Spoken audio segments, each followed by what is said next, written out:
Bonjour Adrien Quatennens. Bonjour Alba Ventura. Et je précise que vous êtes l'auteur de Génération Mélenchon que vous venez de publier au Seuil.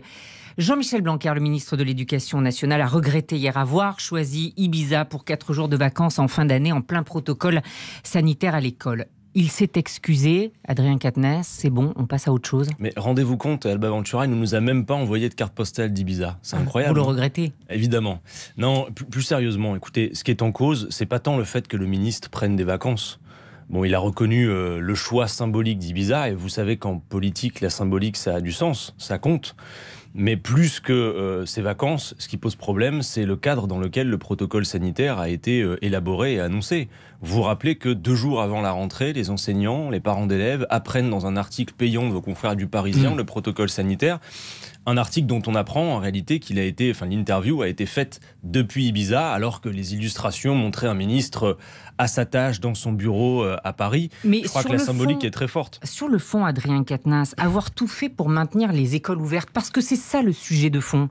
Même si, effectivement, le protocole est compliqué, il n'y a pas les capteurs suffisants, pas de masques suffisants pour les voir.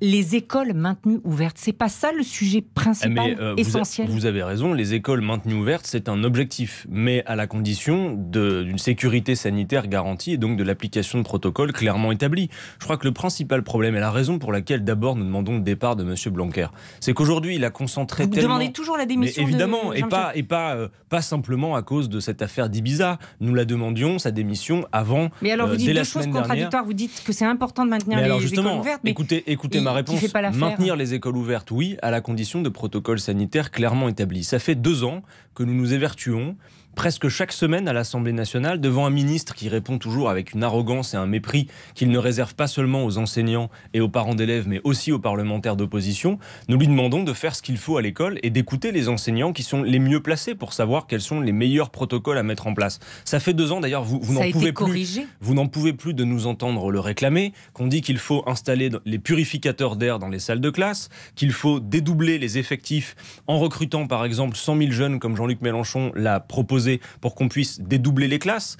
Pourquoi pas, si nécessaire, réquisitionner des locaux. Bref, les professeurs eux-mêmes demandent l'installation des capteurs de CO2 et les distributions des masques FFP2. Jean-Michel Blanquer est incapable de procéder à l'organisation concrète, méthodique de la planification nécessaire pour que l'école puisse continuer, j'en suis d'accord avec vous, mais avec une situation garantie du point de vue sanitaire. Si vous le voulez bien, on enchaîne sur l'Europe parce que c'est aujourd'hui que le président Macron s'exprime devant le Parlement européen. À Strasbourg, discours qui donne le coup d'envoi de la présidence française de l'Union européenne. La France va occuper cette présidence pendant 6 mois. Pour marquer le coup, Jean-Luc Mélenchon organise ce soir un meeting à Strasbourg. Adrien Quatennens, il y a 5 ans, le slogan de Jean-Luc Mélenchon, c'était « L'Europe, on la change ou on la quitte ». Aujourd'hui, c'est plutôt « on la change ou on la change ». On a précisé les choses, c'est-à-dire qu'en fait, on se situe d'un point de vue très simple, que je m'en vais vous résumer. En toute hypothèse, le programme choisi souverainement par les Français sera appliqué. Quoi qu'il en coûte, j'allais dire. C'est-à-dire qu'on sait aujourd'hui que l'Union européenne qu'on a sous nos yeux, c'est très loin de l'Union européenne de nos rêves que certains nous ont vendus. Qui peut croire aujourd'hui encore sincèrement, Alba Ventura, à une Europe démocratique, sociale, écologique ? On a en fait sous les yeux simplement un marché.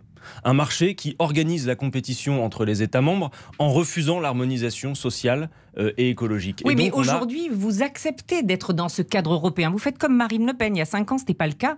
Aujourd'hui, vous acceptez d'être dans ce cadre européen.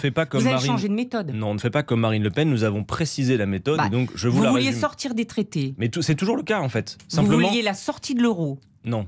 Si. Ah non, la sortie de l'euro n'a jamais été au programme de Jean-Luc Mélenchon, Alba Ventura, et pour des raisons économiques que tout le monde comprend. Non, laissez-moi vous expliquer. Il l'explique dans son interview du Monde hier, ou alors on n'a pas lu la même interview. Alba Ventura, je vous explique. On a regardé les points d'incompatibilité entre le programme que nous souhaitons appliquer. Il dit même que le marché économique aujourd'hui ne permet pas de sortir de l'euro, ce serait le chaos. Voilà. Mais je vous redis, Alba Ventura, que la sortie de l'euro n'a jamais été à l'ordre du jour du programme de Jean-Luc Mélenchon. Maintenant, si vous voulez que je réponde à votre question, laissez-moi le temps de le faire. Il y a un certain nombre d'incompatibilités entre le fonctionnement actuel des traités européens et le programme que nous voulons appliquer. Par exemple, nous savons que les traités de libre-échange s'opposent au protectionnisme écologique que nous voulons instaurer, que la concurrence libre et non faussée est l'objectif absolu de la Commission européenne, le carcan budgétaire avec les règles austéritaires, etc. etc. Aujourd'hui, comprenez-le, vous ne pouvez pas appliquer un programme de rupture sociale et écologique dans le cadre des traités. Alors, écoutez, c'est simple. Cette affaire de plan A, plan B, qu'on a réexplicité dans le plan Europe que j'invite vos auditeurs à aller écouter, puisque nous avons sorti le programme L'Avenir en commun et désormais on le précise avec toute une série de plans.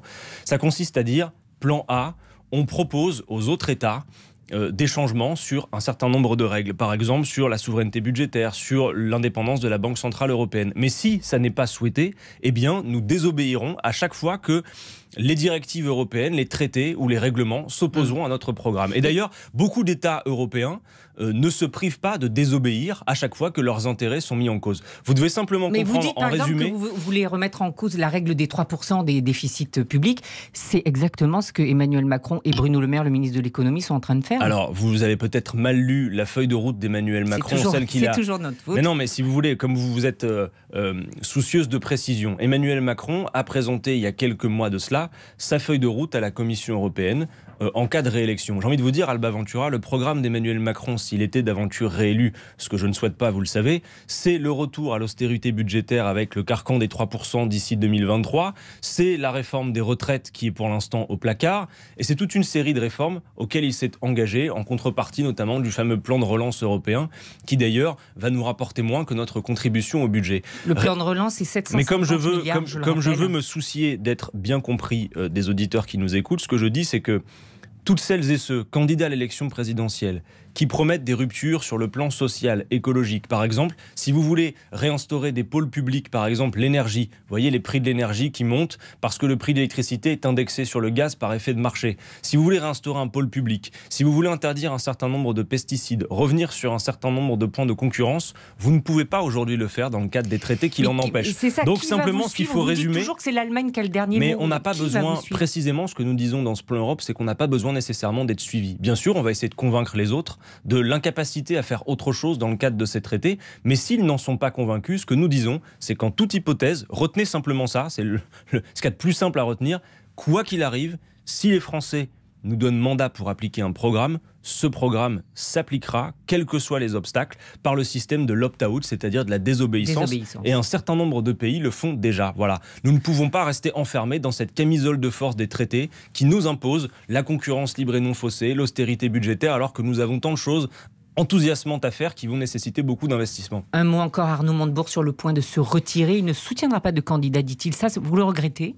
Écoutez, non, c'est-à-dire que c'était assez prévisible, mais ce que j'observe en tout cas, c'est que Arnaud Montebourg préfère même disparaître que d'aller soutenir par exemple Christiane Taubira. On a entendu que c'était peut-être à l'ordre du jour.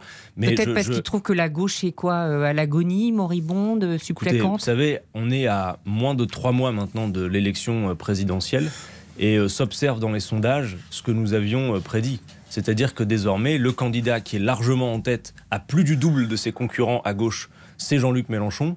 Et quand vous voyez à quel point le second tour désormais a un ticket d'entrée qui est beaucoup plus bas, de l'ordre de 15 à 16%, on se dit que le second tour est atteignable. Ben oui, mais Alba Ventura, vous aura pas échappé qu'en janvier 2017, c'est-à-dire à la même période, on était à 10, 13 dans le même étiage qu'aujourd'hui. Donc la participation populaire, c'est l'enjeu. Et pour ça, je le dis, c'est convaincre et arrêter de semer la désespérance, comme le font par exemple les tenants de cette fameuse primaire populaire, dont le Canard enchaîné fait des révélations affligeantes aujourd'hui sur les dirigeants et leurs méthodes, qui ont une volonté de finalement torpiller toute candidature qui viendrait se positionner. Ils ont prévu d'empêcher Jean-Luc Mélenchon, Yannick Jadot d'avoir des prêts, d'avoir des parrainages. C'est d'une violence et d'une brutalité sans nom. Ce qu'il faut faire maintenant, c'est convaincre le grand nombre. Nous ne voulons pas être mêlés à cette logique dont clairement les intentions ne sont pas très claires. Voilà. Merci Adrien Quatennens. Merci de m'avoir invité.